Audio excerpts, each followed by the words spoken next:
Insurance is the least exciting part of adulting and the most likely to determine how fast you recover when life takes a swing. You buy it hoping to never use it. You resent the premium until the day the math saves you from a bill that would have rewritten your year. The trouble is that most people shop insurance like they shop for toothpaste. Grab something on the shelf that seems fine, don't read the label, and assume all tubes are basically the same. They aren't. This is a plain language tour of 3 policies that ordinary people underestimate: renter's insurance, term life, and long-term disability. What they do is boring. What they prevent is chaos. By the end, you'll know who needs what, when, and how to keep costs low without turning coverage into confetti. Start with the frame that makes insurance make sense. You don't insure what would be inconvenient to pay for. You insure what would be devastating. Broken phone screen? Annoying. You eat it or self-insure. Your apartment burns, destroying everything you own plus your neighbor's couch and peace of mind? Devastating. You need a policy that pulls cash out of thin air in the worst week of your year. A funeral bill and a missing paycheck for people who depended on you? Devastating. You need a policy that replaces love with money because money is what keeps the lights on when love alone can't. A back injury that takes you out of work for months or years? Devastating. You need a policy that turns your earning power back on. If the event would end in a GoFundMe, it's usually a thing to insure. Renter's insurance is the most underestimated policy in personal finance because renters assume their landlord's policy covers them. It doesn't. A landlord insures the building, not your life inside it. If a pipe bursts and your sofa, books, clothes, laptop, and rugs die together, the landlord's insurer shrugs. If someone slips in your kitchen and breaks a wrist, the landlord's policy nods at you from far away. Renter's insurance bends the outcome. It's a small policy, often the price of 2 takeout meals per month, that carries 3 big levers: personal property coverage for your stuff, liability coverage for injuries or damage you cause, and loss of use coverage that pays for a hotel or a short-term rental plus meals when your place is unlivable after a covered event. The number on your renter's policy shouldn't be a random round figure. It should be the replacement cost of what you actually own today. That means imagining what it would cost to replace essentials at current prices, not what you paid on a sale 3 years ago. Replacement cost is the phrase to look for. Actual cash value pays you the depreciated amount. Replacement cost pays what it costs to walk into a store and buy the version you had, up to your limit. For most single renters, $20,000 to $40,000 in personal property coverage is a common range. For couples or shared households with more furniture and electronics, $40,000 to $80,000 isn't crazy. Walk through your rooms with your phone, film everything, and store the video in the cloud. That 10-minute archive turns claims from arguments into receipts. Liability is the sleeper benefit. If your candle tips and starts a fire that damages other units, the number the building's insurer will ask for is not small. Liability coverage on renters' policies usually starts around $100,000 and should be closer to $300,000 or $500,000 if you can afford the euros per year it adds. It protects you if a guest is injured in your apartment or if you cause damage to others' property. It also often extends to mishaps away from home. A spilled drink on a stranger's MacBook in a cafe can be a claimable event. Loss of use is the bridge you'll bless if you ever need it. It pays for temporary housing and sometimes extra meals when you are displaced by a covered peril. Without it, you're on your parents' couch or in a hotel while also paying rent for a smoky box you can't live in. Keep premiums low by choosing a sensible deductible and by bundling with other policies if discounts are real. A deductible is the amount you pay before the insurer pays. Choose a number you can swallow without derailing a month. If $500 would be fine, take it. If $1,000 keeps the premium meaningfully lower and you have a small emergency fund, consider it. Ask the insurer whether security devices, deadbolts, monitored alarms, sprinklered buildings earn discounts. Ask whether roommates need separate policies. Some carriers will cover multiple unrelated roommates on one policy, others won't. The cleanest setup is one policy per renter so claims don't tangle friendships with math. Who can skip renter's insurance? People with very little property, ample cash to replace it, and no interest in protecting against liability. That's a small group. Most renters are one mishap away from a bill they would rather not meet. The annual premium buys you the right to shrug when your upstairs neighbor's aquarium decides to visit your ceiling at 3 a.m. Term life insurance sounds like a bummer, and the industry doesn't help with brochures that look like they were printed when you were in middle school. Strip away the marketing. Term life is a tool that swaps a small monthly premium for a large pile of cash if you die during the term. The only question that matters is whether anyone relies on your income or the unpaid work you do in a way that would cause a financial crater if you were gone. If the answer is yes, spouse or partner who shares bills, children, aging parents, a mortgage that wouldn't pay itself, a co-signed loan, term life turns grief into logistics that can be handled without panic. How much and how long are the only two decisions.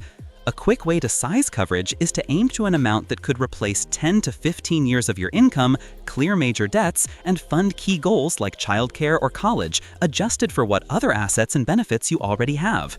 If you make $60,000 and your partner could cover half the bills on their own, you might aim for $500,000 to $750,000. If you are the sole earner with 2 kids on a mortgage, $1 to $2 million may be the right band.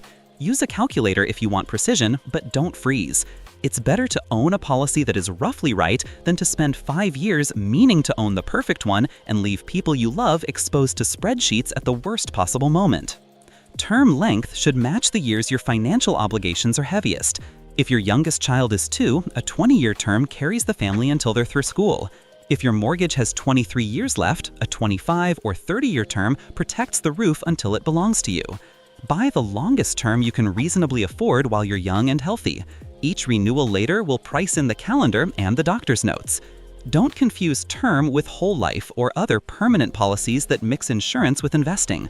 Those are expensive for most households and solve problems most households don't have. Term is pure risk transfer. No cash value, no complexity, just if I die during this window, my people get this money. Cost depends on age, health, term length, and coverage amount. A healthy 30-something can often buy $500,000 of 20-year term for the price of a streaming bundle. The same person at 45 pays more, at 55 more again.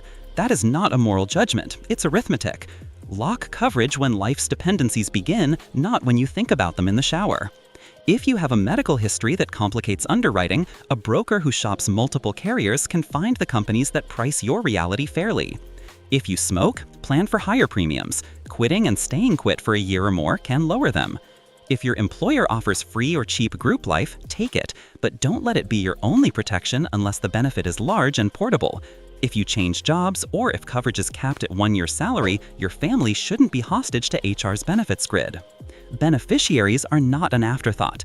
Name primary beneficiaries for the policy, the human beings or a trust who will receive the money, and update them when life changes.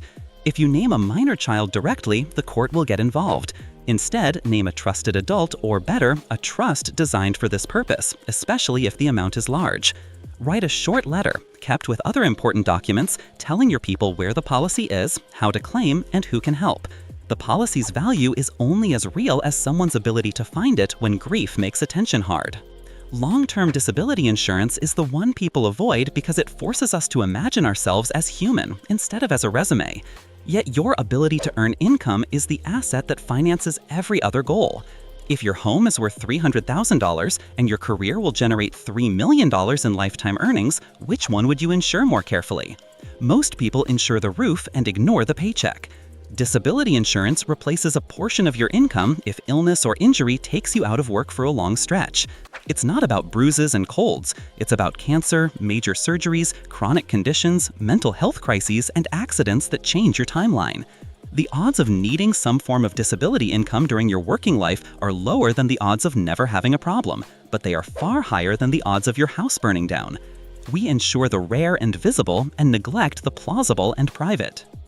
There are 2 ideas to learn before you buy: definition of disability and percentage of income replaced. Definition first.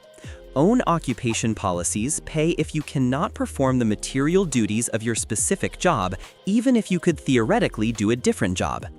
Any occupation policies pay only if you are unable to perform the duties of any job reasonably suited to your training and experience. If you are a surgeon who can no longer operate but could teach high school biology, own occupation is the difference between a financial cushion and an adjuster suggesting you apply to be a barista. If your employer provides a group policy, read the definition. If it's vague, consider supplemental coverage that tightens it. Replacement percentage is the next lever. Most policies pay around 50 to 60% of your base salary, tax-free if you pay the premium with after-tax dollars. That 60% can feel fairly close to your take-home pay once you remove taxes and work costs, but it may not include bonuses or overtime unless you add a rider. Elimination period is the waiting window before benefits begin, often 90 or 180 days. Longer elimination periods lower premiums but require a larger emergency fund to bridge the gap. Benefit period is how long the checks can last, 2 years, 5 years, until age 65. The longer the period, the higher the premium and the stronger the safety net. Riders can add cost of living adjustments, partial disability benefits when you can work some but not all, and protection of your ability to buy more coverage later without new medical exams as your income grows. Employer-provided disability coverage is a good start. Take it. Then verify the percentage, the definition, the caps, and whether benefits will be taxable. If your company pays the premium, benefits are generally taxable, which reduces the net. If you pay, benefits are often tax-free. If your income is high or variable, a private policy layered on top can protect the part the group plan won't. If you are self-employed, you are the HR department. Shop for a policy as soon as your income can support the premium. It won't feel urgent until you sprain a metaphor and discover that your bills still prefer euros to sympathy. How do you keep disability premiums sane? Buy earlier, not later. Choose an elimination period you can afford to bridge, skip riders you don't need, and avoid paying for bells that don't ring in your life. Medical underwriting can be intrusive. It's worth the discomfort to secure a policy that would prevent catastrophe. Tell the truth on the application. Insurers have ways of checking and will happily rescind coverage if you withhold material facts. There's an emotional layer to all three of these policies that matters as much as the line items. Renter's insurance protects dignity when you have a bad week and need a place to sleep that isn't a friend's floor. Term life protects promises, vows you made to people who cannot cash a funeral program. Disability protects identity, the part of you that wants to contribute, to work, to be useful, even if your body betrays your schedule. Buying them is not pessimism. It is care in advance for the people who will meet you at your worst day and try to hold the roof steady. You can buy all three without turning your budget into a museum of premiums. Sequence them by risk and life season. If you're renting and own more than a suitcase, renter's insurance is first and cheap. If anyone depends on you, term life is next. If your paycheck is the only thing standing between your household and panic, disability is the third leg. Review once a year or after big changes: new city, engagement, marriage, baby, mortgage, business launch. When a change adds a dependent or an obligation, coverage should rise.